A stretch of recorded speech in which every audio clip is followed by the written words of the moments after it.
Battery technology moves very gradually.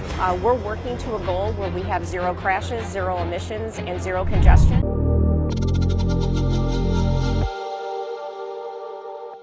It seems like we constantly need batteries, whether it be our phones, cameras, or other appliances. It seems like we're always running out, but what happens when you can't find a sustainable source without batteries? It could be argued that the world we know today will be a very different place, and to make matters worse, one form of battery has dominated the market for over a decade now, lithium-ion. But these batteries have a number of issues that are intrinsic to them, like short life spans, and are not even close to being an environmentally friendly answer to the problem of powering portable electronic gadgets. And owing to our growing reliance on technologies such as cell phones or EV, wouldn't it be good if the batteries that power other devices could retain their capacity over an extended period of time? Lithium-ion batteries are the de facto standard for electric vehicles. They have that level of energy density that is needed to give EVs fairly good range for most uses. They are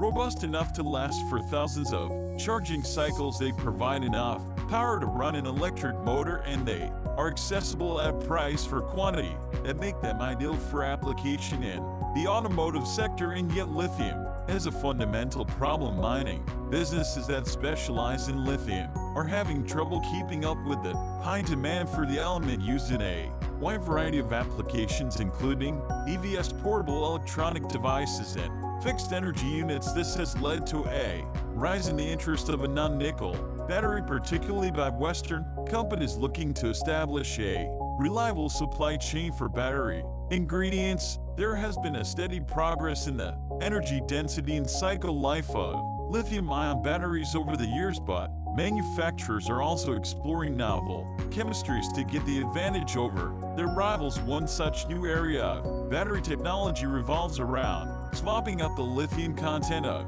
their cells for sodium. Sodium is an alkali metal and sits one row below lithium in the periodic table, which means it has the characteristics that are analogous to those of lithium, and it is suitable for use as a charge carrier in battery cells. But each sodium ion is larger than the equivalent lithium ion, and battery researchers have struggled to design the anode positively charged electrode that can absorb enough sodium ions to give a cell enough energy density to make it applicable to electrified vehicles. Also, lithium is the least dense metal known to science, so way less than sodium. Because of this, lithium-ion batteries are lighter in weight than their sodium-ion counterparts, and when it comes to electric vehicles in particular, weight is a major aspect in deciding the maximum range that can be secured. That's because more energy is wasted to move something that weighs more. Recent advancements in somewhat swung the needle back to sodium-ion's favor is the furthest refinement of carbon-based anodes. In the past, graphite was used as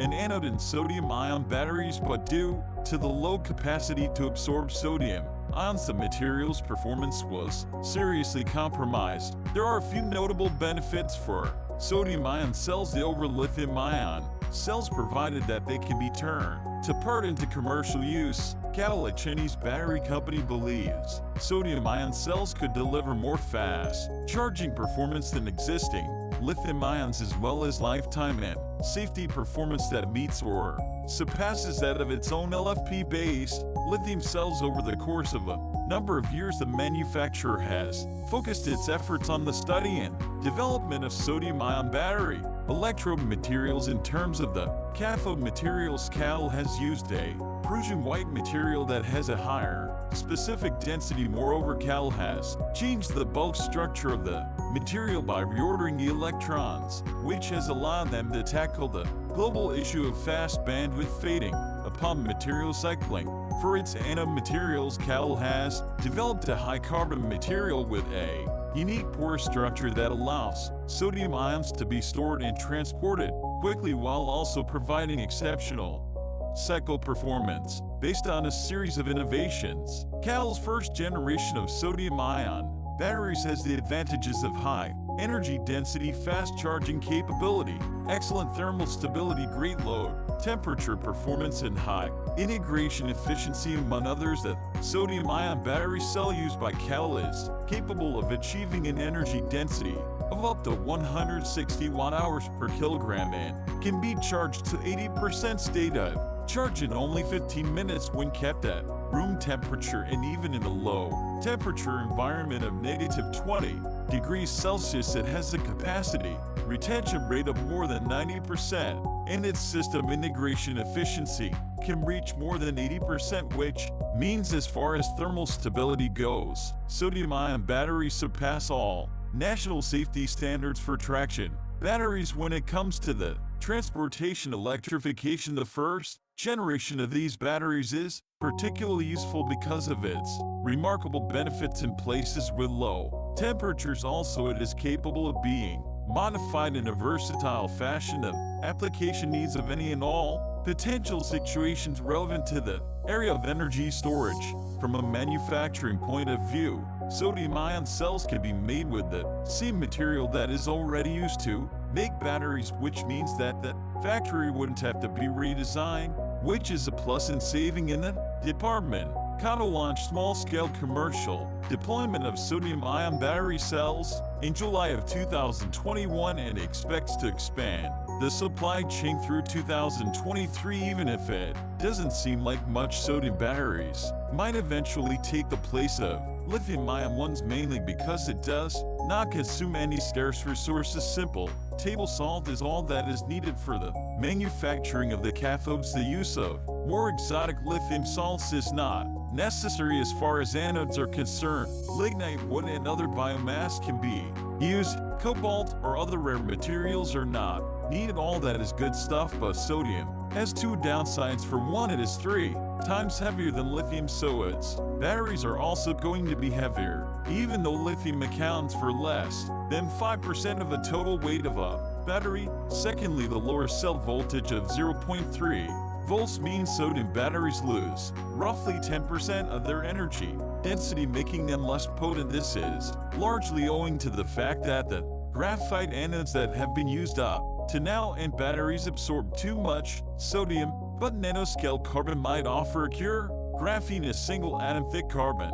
sheet, has been discovered by German and Russian researchers at the Hummels Center, Dresden, Rosen North, to be a potential anode material. Graphene has the ability to trap a large number of sodium ions between its sheets of carbon, each of which is only 1 atom thick. This would make sodium-ion cells on par with lithium-ion cells in terms of ionic absorption and performance. If graphene electrodes were used in the lithium batteries rather than the graphene anodes that are most widely used today, could be practical to reach much larger storage capacities. These breakthroughs might pave the way of the creation of new anodes for low-cost sodium batteries in the near future. Ultimately, it is a welcome thing that sodium-ion batteries are no longer only a conceptual idea. It seems that breakthrough on the path of making them for realistic reality is on the horizon. The most modern breakthroughs from this line of study indicate that they are already viable alternatives to a pricey